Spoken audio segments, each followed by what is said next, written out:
Siapa kata kereta Civic Type R ni kena pakai rim Jepun saja, tak boleh pakai rim Thailand, guys? Kadang-kadang dunia ni pelik tau. Hari tu Wan Cina baru buat satu video unboxing rim FK8 atau FL5 rim Thailand AOW. Ada juga orang kecam dekat bawah komen kata, dah ada wang beli Civic Type R, takkan tak ada wang beli rim Japan? Orang nak beli rim Thailand, rim Japan tu terpulanglah kepada orang tu, sebab itu memang ikut suka orang. Orang ada juga orang yang tak suka bayar banyak-banyak dekat rim. Dia suka kereta tu, dia nak nampak macam itu saja. Okey.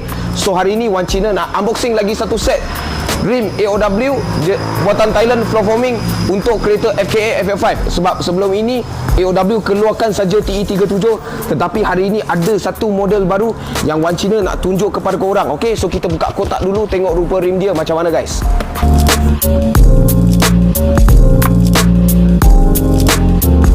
Okey guys, inilah rupa rimnya, CE28 Club Racer kedua Black Edition daripada jenama AOW, bukan race, untuk kereta FK8 ataupun FL5. Ini adalah buatan Thailand floor forming daripada jenama AOW. Okey, kita boleh nampak design dia, warna dia, cutting dia, semua sangat cantik. Cuma apa yang beza dengan Japan CE28 ni ialah concavity dia. Concavity maksudnya ke dalam ke keluar tu lah. Okey, so yang AOW ni nampak keluar sikit-sikit sebab apa? Offset lain dengan juga design lain sikit lah. Sebab apa?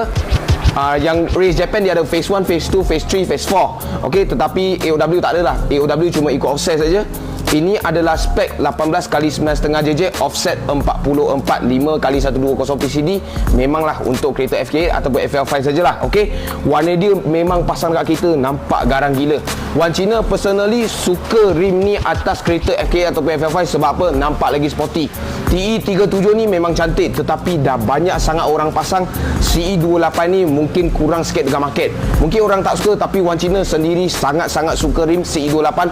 Pasang memang nampak sangat sporty, guys. Okey, so jom kita tengok berat rim ini berapa. Kita timbang dulu dekat dalam. Okey, guys, kita timbang dulu, tengok berat dia berapa.